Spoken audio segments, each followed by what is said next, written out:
Muy buen día, el día de hoy les vamos a hablar sobre Bloqueo de la síntesis de factores metabólicos.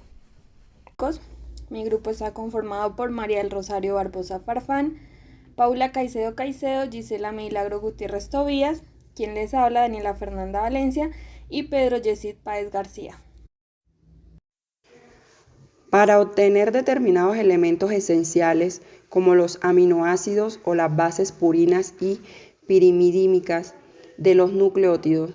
Para esto se debe requerir la síntesis de folatos donde algunas bacterias son incapaces de obtener del medio. La síntesis del ácido paraminobenzoico mediante la enzima dihidroteroatosintetasa, allí formándose el ácido dihidrotetoroco. Bueno, primero vamos a comenzar definiendo qué son los inhibidores de las beta-lactasas. Estas son un grupo pues, de medicamentos que actúan de manera reversible o irreversible, que inhiben pues, a muchas de las enzimas beta-lactasas bacterianas.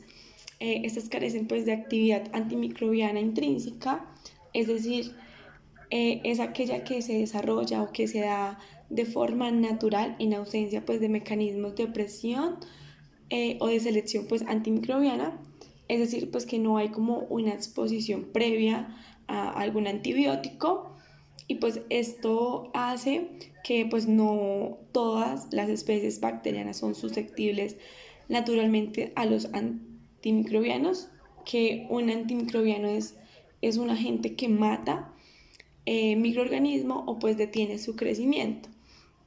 Y es por lo que en general suelen ser administradas en conjuntos con antibióticos belactámicos y pues así reduciendo pues la acción que le confiere resistencia a ciertas bacterias en contra de estos antibióticos.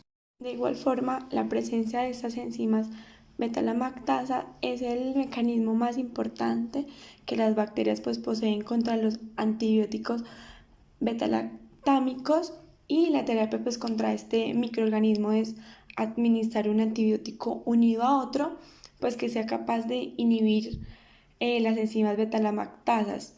Esta situación se da o implica como ciertos requerimientos y pues entre ellos está que el inhibidor utilizado pues debe actuar contra el rango de beta-lactasas previamente determinadas que posee pues la bacteria, es decir, un patrón definido.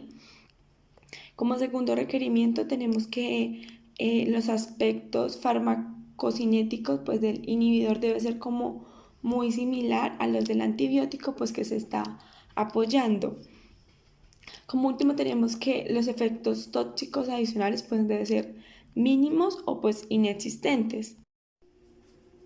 Bueno, para tener el tema un poco más claro, entonces vamos a imaginar o vamos a suponer que tenemos enzimas producidas por bacterias gram positivas y gram negativas. Y acá no podemos olvidar que las bacterias gram negativas ofrecen o pues brindan mayor resistencia que las gram positivas a la entrada de antimicrobianos, que como pues ya lo he mencionado antes, este es un agente que mata microorganismos o detiene su crecimiento. Y esto da la inactivación del antibiótico pues por la degradación del anillo beta-lactámico, y esto se da pues y aparecen los inhibidores de la beta-lactasas, que existen tres grandes de ellos. Ahora mis compañeros se los van a explicar y dando con esto como producto, por decirlo así, la unión irreversible con enzimas beta-lactosas, y esto impidiendo pues que destruyan al antibiótico. Ahora vamos a responder el por qué beta-lactasas bloquean la síntesis de factores metabólicos. Entonces, tenemos que tener en cuenta que beta-lactasas son proteínas que fijan penicilina, y estas lo que hacen es hidrolizar el anillo beta-lactámico del antibiótico, provocando pues así su destabilización química, y luego su posterior destrucción. Para continuar la explicación, decimos que actualmente hay una amplia diversidad de grupos de antimicrobianos de mucho interés clínico, ya que para esto pues es un desafío la resistencia bacteriana que día a día adquieren los microorganismos. De tal manera vamos a explicar ahora los grupos que se dividen tanto en sulfonamidas como en diaminopirimidinas. Empezando por las sulfonamidas, decimos que estas inhiben el ácido fólico de tal manera que fueron los primeros agentes quimioterapéuticos eficaces que se emplearon de manera sistemática para la prevención y cura de algunas infecciones bacterianas. Dentro de este grupo lo que más conviene es que dentro de su clasificación está por su velocidad de absorción y excreción. Entonces, ¿qué es lo que pasa? Este antibiótico se necesita que se absorba rápidamente y de lo contrario que se elimine lentamente, ya que si de pronto se llega a eliminar muy rápido la exposición de muchas células renales al fármaco, puede causar un daño potencial e irreversible. Bueno, ¿qué es lo que pasa? Lo que sucede es que muchas bacterias producen enzimas que inactivan el antibiótico y la más importante de estas son las beta-lactamasas y muchos más que son capaces de producirlas. Asimismo, encontramos la resistencia de estas bacterias tanto en gram positivas como gram negativas. Dentro de las gram negativas, estas suelen ser plasmáticas e inducibles y extracelulares. Y dentro de las gram negativas, vemos que estas son de origen plasmídico o por transposones o constitutivas de las perisplasmáticas. Muchas bacterias producen mutaciones en las purinas de la pared que impiden así la entrada de ciertos antibióticos beta-lactámicos.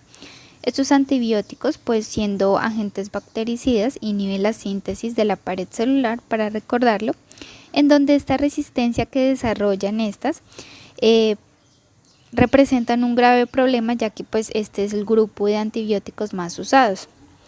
Estas bacterias que desarrollan al menos 3 mecanismos para hacerse resistente a ellos son: primero, las alteraciones de las enzimas diana; segundo, las alteraciones de la membrana externa; y tercero, tenemos la producción de enzimas inactivantes. Actualmente tenemos que existen 3 inhibidores de beta-lactamasas. El primero de ellos es el ácido clavulánico, que lo mencionaremos más adelante con las siglas AC. De igual manera tenemos el sulbactam, que se mencionará con las siglas SUL, es decir, SUL como lo vemos. Y de tal manera también tenemos otros que será tazobactam, que lo mencionaremos con las siglas respectivas de TAZ, que son TAZ. De tal manera vamos a explicar cada una, empezando por AC. Esta trata de enfermedades producidas por bacterias sensibles y productoras de beta-lactamasas. Estas pues se combinan con preparaciones antibióticas de penicilina.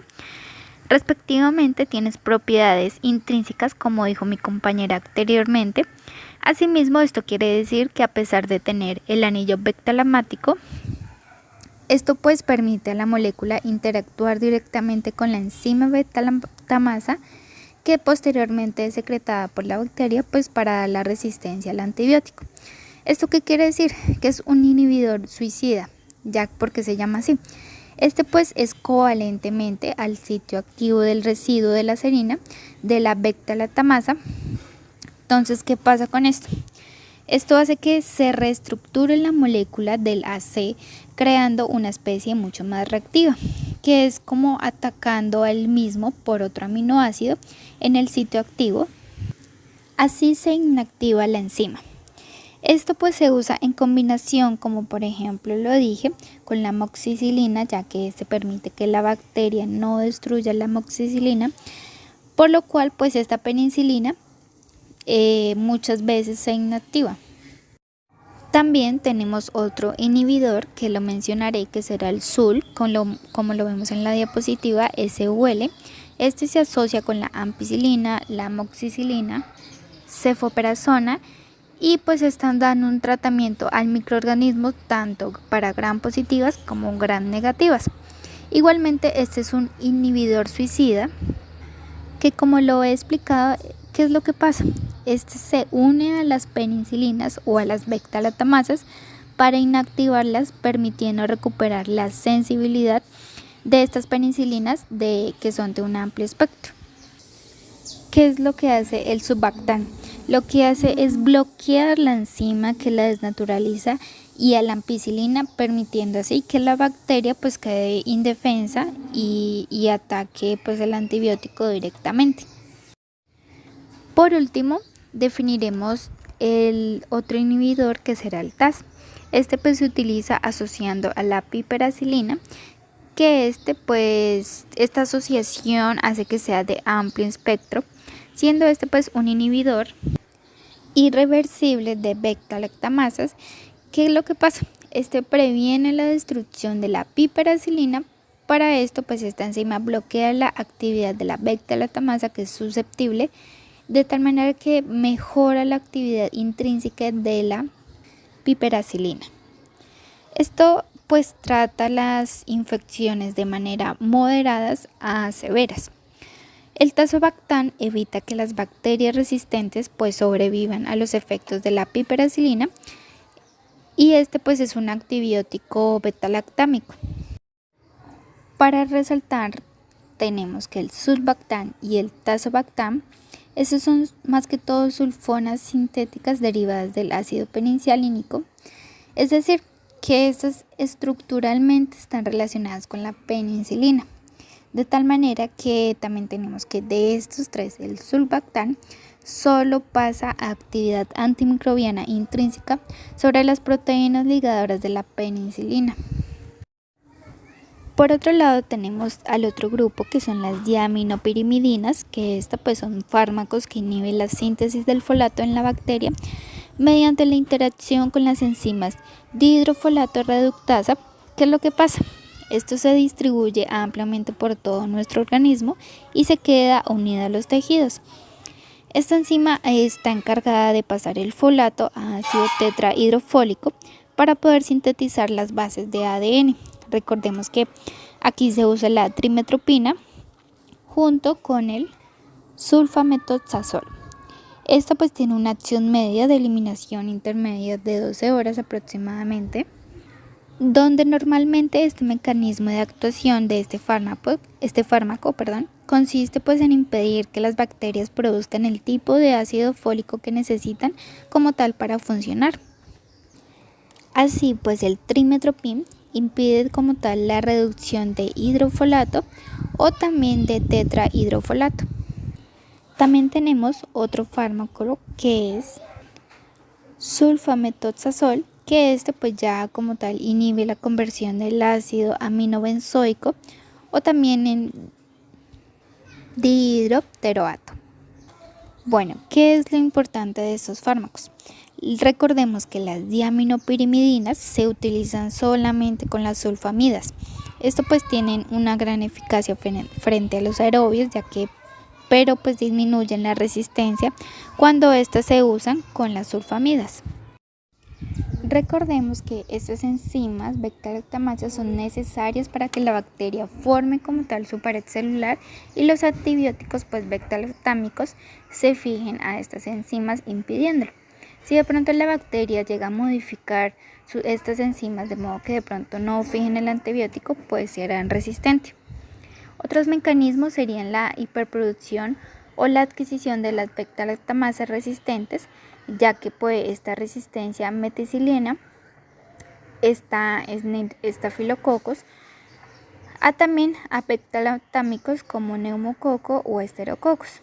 Esto pues, como lo dijimos, en algunas bacterias negativas y en la mayoría de gram positivas, que pueden ser debidas a alteraciones como tal de las enzimas.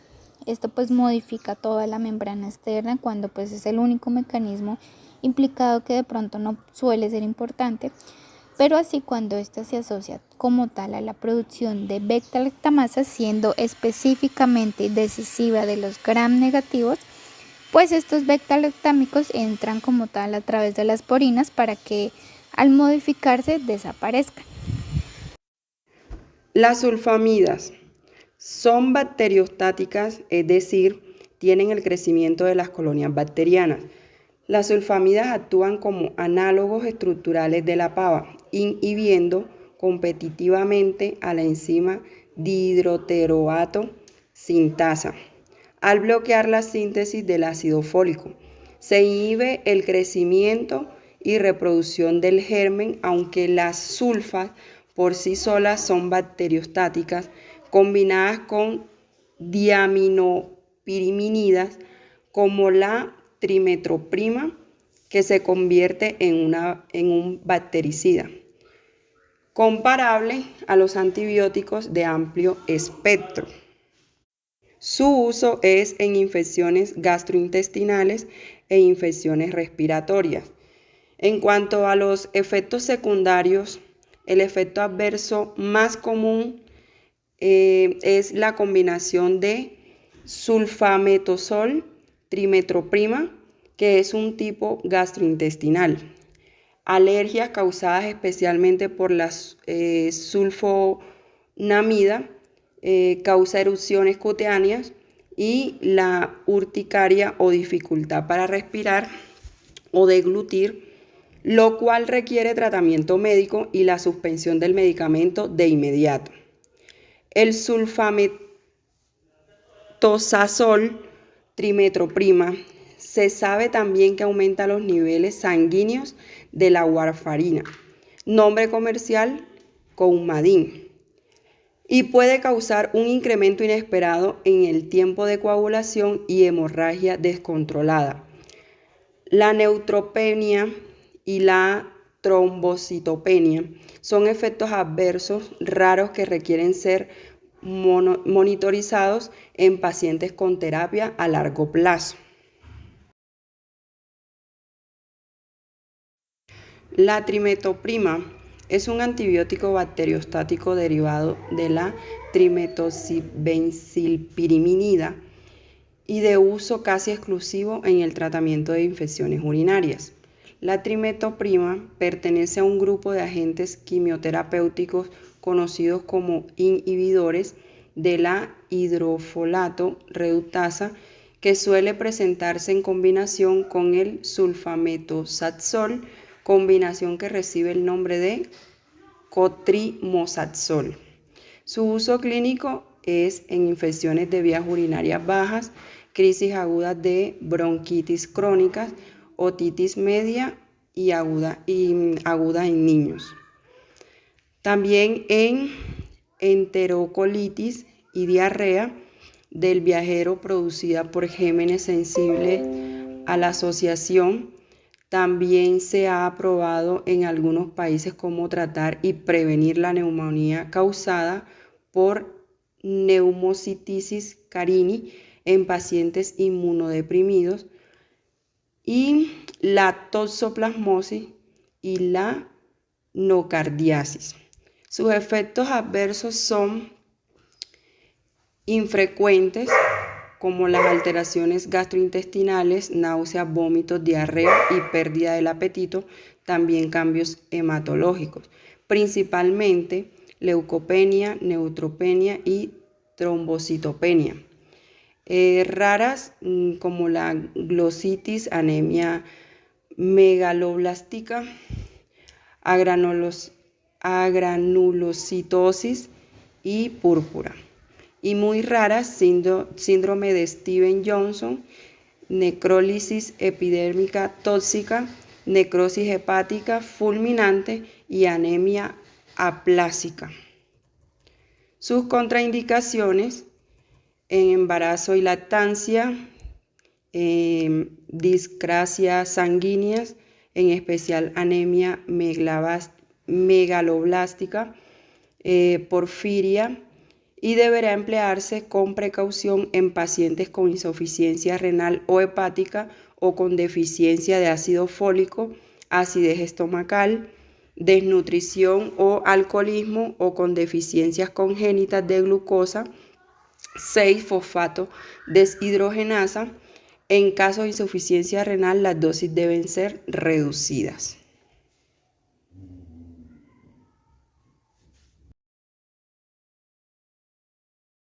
En cuanto a infecciones en la piel, en caso de una celulitis estafilocócica con etiología, se debe tratar o pues es recomendable tratar con amoxicilina con ácido clavulánico. En cuanto a infecciones por vías respiratorias, en caso de, por ejemplo, una otitis media aguda, que es ocasionada por Streptococcus neumonía o Haemophilus influenza, se debe administrar amoxicilina con ácido clavulánico vía oral de 500 miligramos cada 8 horas o hasta 875 miligramos cada 8 horas. Esta misma cantidad también puede ser usada contra, por ejemplo, bronquitis crónica, que es causada igualmente por Streptococcus neumonía y Haemophilus influenza.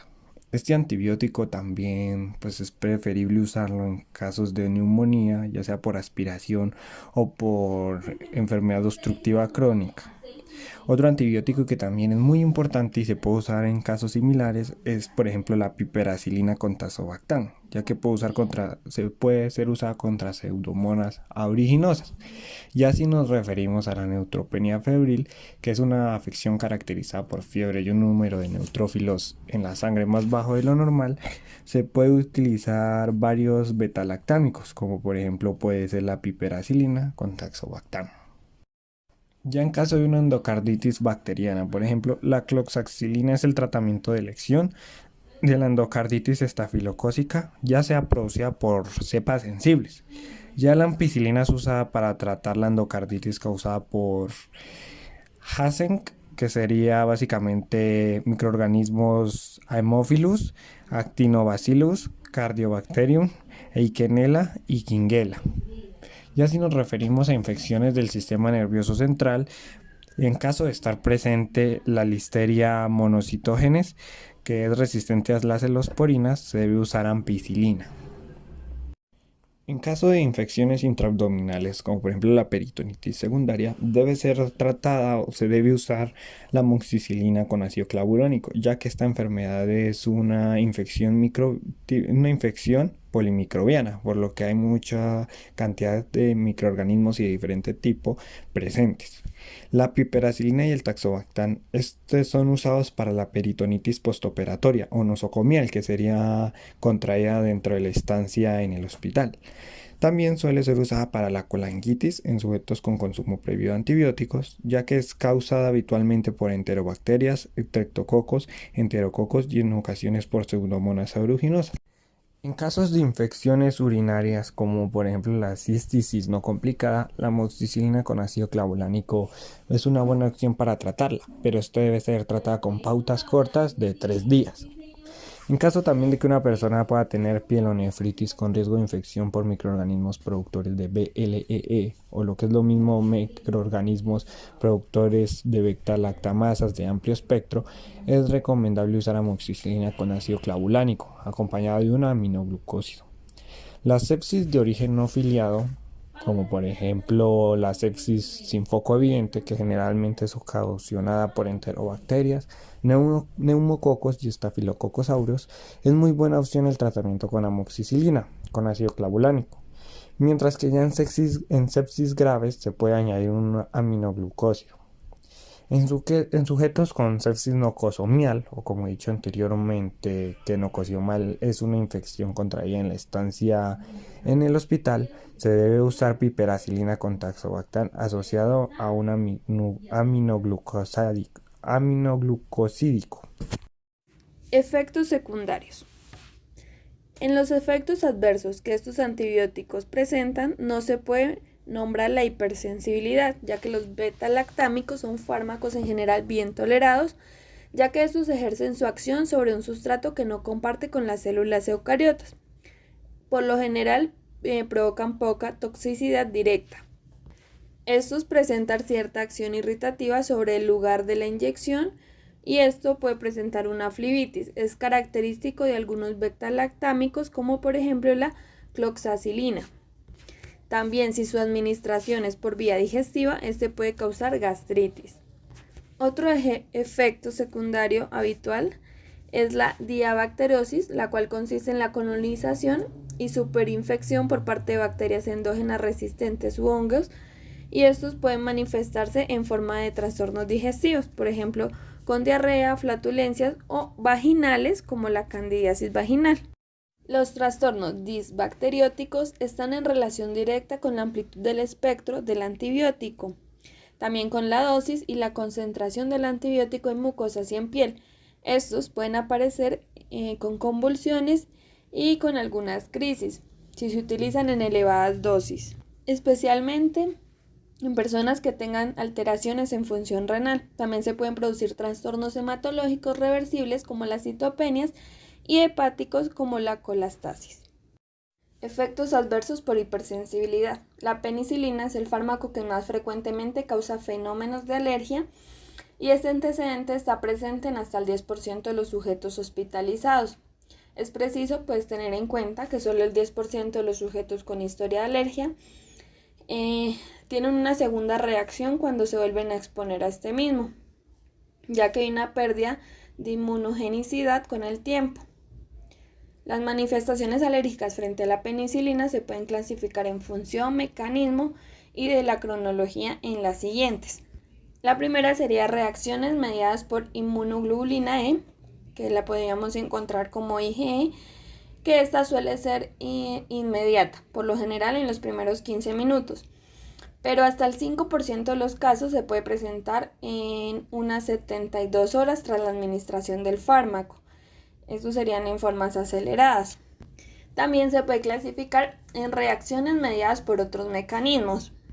Estos se presentan a partir de las 72 horas después de la administración del fármaco y pueden estar mediadas por anticuerpos. Esto lo que puede crear es una hemólisis, citopenias, nefritis intersticial, inmunocomplejos, la clásica enfermedad del suero y una reacción de sensibilidad retardada mediada por linfocitos. También es importante tener en cuenta que los sujetos con alergia a la penicilina pueden tener reacciones cruzadas. Esto con otros beta-lactámicos como cefalosporinas, en general aproximadamente pasa en un 3 al 4% de los expuestos a las cefalosporinas que tienen alergia y del 4 al 10 entre los alérgicos a las penicilinas. Bueno, cuando tenemos una sospecha de alergia a la penicilina, entonces lo primero que tenemos que observar es si hay una reacción mediada por IgE. ¿Cómo se observa eso? Entonces lo primero es que hay una reacción inmediata o acelerada de minutos a horas durante los primeros 5 horas. No se produce tras la exposición al fármaco y el tipo de reacción puede ser una urticaria, un prurito, una anafilaxia o una arritmia. Si vemos alguna de estas manifestaciones en el paciente, entonces lo que vamos a realizar es un test cutáneo en el cual se administra este antibiótico en una pequeña cantidad y se marca con un circulito el lugar donde se administra. Esto con el objetivo de ver si hay una manifestación alérgica, si se pone rojo, si sale la alergia del círculo que hemos marcado. Entonces, si el test sale negativo, se puede administrar la penicilina con tranquilidad, pero si sale positivo, es mejor buscar otro antibiótico con el cual tratar a la persona. Si sigue estando la sospecha de alérgica a la penicilina, pero no se observó una reacción mediada por IgE, puede que esté pasando una reacción no grave y se observa una erupción maculopapular. Entonces, en este caso es mejor evitar, si es posible, la exposición al fármaco o en cantidades muy pequeñas. También puede estar pasando una reacción grave, que es una citopenia, una enfermedad del suero, una necrosis tóxica, un síndrome de hipersensibilidad, entre otros. Cuando pasa alguna de estas reacciones graves, es indispensable evitar la penicilina, cefalosporinas y carbapenémicos.